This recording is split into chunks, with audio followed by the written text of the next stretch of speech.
Nung una, tingi-tingi kami bumili ng sabong panghugas.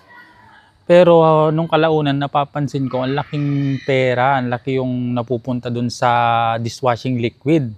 Kaya ang ginawa namin para makatipid, bumili na lang ako ng mga raw mats ng mga dishwashing liquid sa Shopee at kami na lang yung nagtitimpla para mas marami kaming magawa, tapos mas matagal siyang maubos, and then kontrolado pa namin kung kung gaano kalakas yung kanyang degreasing power. Hello mga boss, kumusta kayo dyan? Ako si Christopher Orbillo, ang may-ari ng Blesildas Special Pansit Kabagan. Guro sa umaga, nagnenegosyo sa gabi, pati na rin sa weekend. Yan. So, ayun, mga paraan para makatipid sa ating negosyo at lumaki yung profit na nakukuha natin dito sa ating pagnenegosyo. So, ayun, so mga diskarte para makatipid ay kung ano yung mga bagay na lagi nating ginagamit, gaya ng sabong panghugas, dishwashing liquid, na pwede naman nating gawin or tayo mismo yung mag-formulate. So, ayun, diskartehan natin kung paano tayo makapag-formulate para hindi tayo bili ng tingi-tingi. So, mas kontrolado natin yung degreasing power. Tapos, yung halagang 300 pesos na mga raw materials ng paggawa ng dishwashing liquid na yon ay hindi lang 1 litro yung kayang gawin. Minsan umabot pa hanggang 16 liters. So, malaking malaking bagay yun na paraan para makatipid tayo. Kaysa bili ng bili, tingi-tingi. Ayan. So, pag nakatipid tayo, mas malaki yung matitira sa ating income. Ayan. So, mababawasan yung ating expenses. So, ayun. Isa pang mga nakakagasto or magastos or nagbibigay sa atin ng leak sa ating income ay yung mabilis na mabulok na mga gulay na ginagamit natin sa ating pagluluto ng pansit kabagan.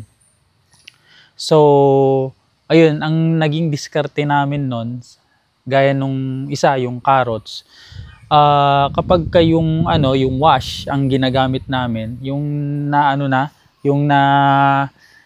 hugasan na carrots, ang bilis mabulok, ang bilis masira. Kaya ayun, hindi namin nagagamit lahat, nabubulok yung iba, kaya malaking lugi. So, ang ginawa namin, paano kaya mas tatagal yung shelf life nito, yung buhay nitong carrots na to. Napag-alaman namin na mas matagal pala siyang masira kapag hindi nahugasan. Yung may yung may lupa pa. Tapos bumili ka ng isang bale na ganun, na mayroon pang lupa. So, mas matagal siyang mabulok. Kaya mula nun, kapag bibili kami, mamamalingke kami, ay puro ganun na yung binibili namin. Yung mayroon pang lupa. Ayan. So, may mga diskarte na mga yon na maliit na bagay ay malaking tulong para makatipid. Instead na maging waste or mabulok, yan, at magdulot ng malaking damage sa ating income, yan. So, diskartehan natin paano mas tumagal yung shelf life ng mga gulay. Yan.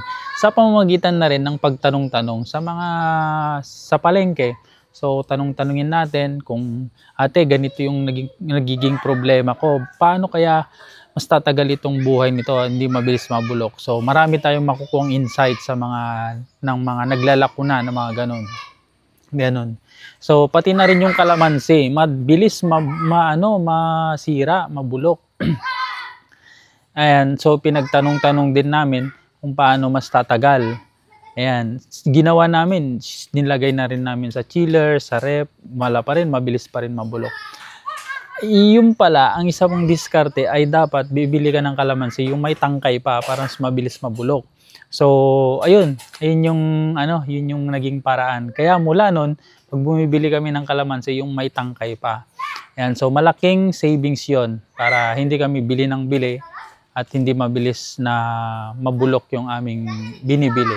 Yan, so yung may tangkay-tangkay. Yan, so discarding pagtatanong para mas makatipid at hindi mapagasto. Ayan. So, ayun, yun yung mga matatandaan ko na mga kwento kung paano kami nakakatipid sa mga raw mats, sa mga toppings, ayan, sa mga ginagamit panghugas, ayan.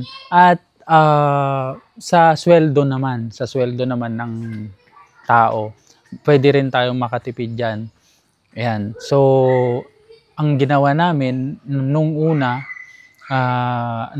ang ginawa namin is dalawa sila. Tapos dalawa silang sinasahuran namin. Pero napansin namin na yung kayang gawin ng yung ginagawa nilang dalawa ay kaya rin palang gawin ng isa. Kaya ayun, ginawa namin mas tinaasan na lang namin yung sahod nung isa, yung talagang qualified na nakikita namin, tinaasan na lang namin. Tapos, yung trabaho sana nung isa, ayan, pinagawa na lang namin sa kanya. So, which is okay naman, very efficient. So, gustong-gusto pa kasi tumaas yung sahod niya. So, sa pamamagitan na yan, yung trabaho sana ng dalawa, nagagawa lang ng isa, ang laking bagay yan para mas makatipid at maging bawas pa sakit ulo mo kasi mag-isa lang, di ba? So nabawasan ka ng isang ima-manage na tao. Yan. So ayun, ang laking bagay, ang laking tulong 'yon para makatipid, makapagbawas ng gastos. Ayan. Naniniwala ko na hindi lang dapat tayo sa sales na nakafocus para mas tumaas yung profit.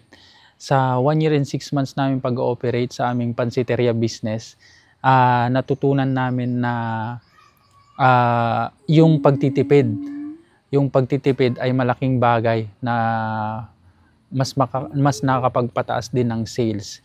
Natutunan namin na marami kang benta pero ang dami mo namang expenses, hindi ka nagtitipid, wala ring kita sa dulo. So kailangan gawin nating efficient yung ating operation. So kung kayang tipirin ito, kung kayang diskartehan to para mas tumagal at hindi bili ng bili. So ayun, yun yung natutunan namin sa experience namin na magdadalawang taon na sa pag-operate ng pansiteria business.